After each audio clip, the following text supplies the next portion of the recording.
one thing about this film, there was a lot of old jokes, but there was also a lot of short jokes. So I was curious about if you heard any new ones, because I know you get them all the time. Any new short jokes? No, they're all the same. It's just the people's delivery. That's what makes them refreshing. Who's got the best delivery? And who would you say? Who would I say is the best delivery of short jokes? Real life, Fabolous.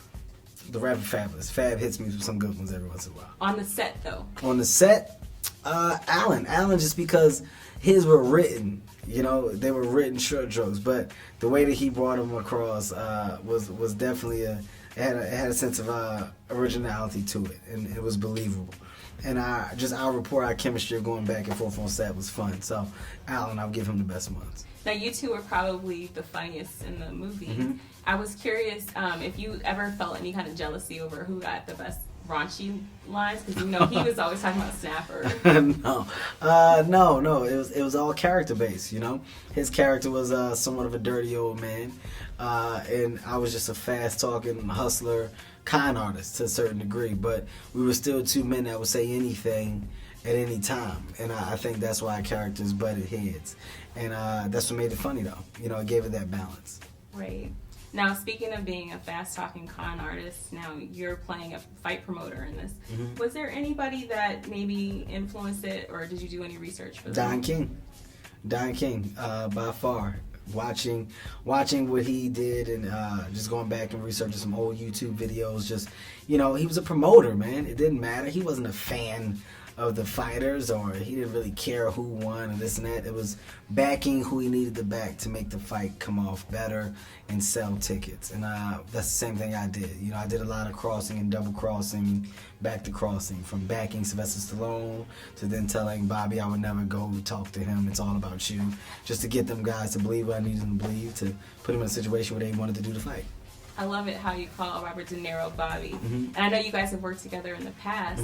So how do you get to the point where he becomes Bobby and he's no longer Robert De Niro? I mean, I've been around him enough to where I think it's okay to call him Bobby. Do you remember the time, like the actual Well, moment? we did Little Fockers together. And I remember being around him then and just seeing him and being like the quiet kid, and then slowly getting to talk to him and have conversations. And then in Grudge Match, being around him on a daily basis, we just talk more. And you know, you gain a mutual respect. I mean, I already had respect for him, but I think in this movie, him seeing me work, he gained a different type of respect for me. We just became cool. I talked to him a couple times here and there, but I like that he's quiet. He keeps to himself, but he's approachable. You know, he's not a guy who's distant.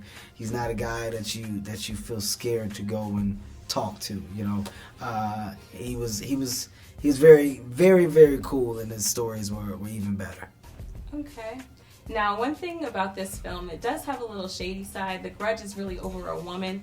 Now, Ghostface Killah even made a song about this type of situation. You don't really get your man back by sleeping with his rival. What did you think about that situation? And I know on Real Husbands of Hollywood, you talk about stealing people's wives all the time. Like, if you got to do it, who would you do it to? If I got to steal somebody's wife? Oh, God. Or woman. There's no good way out of this question.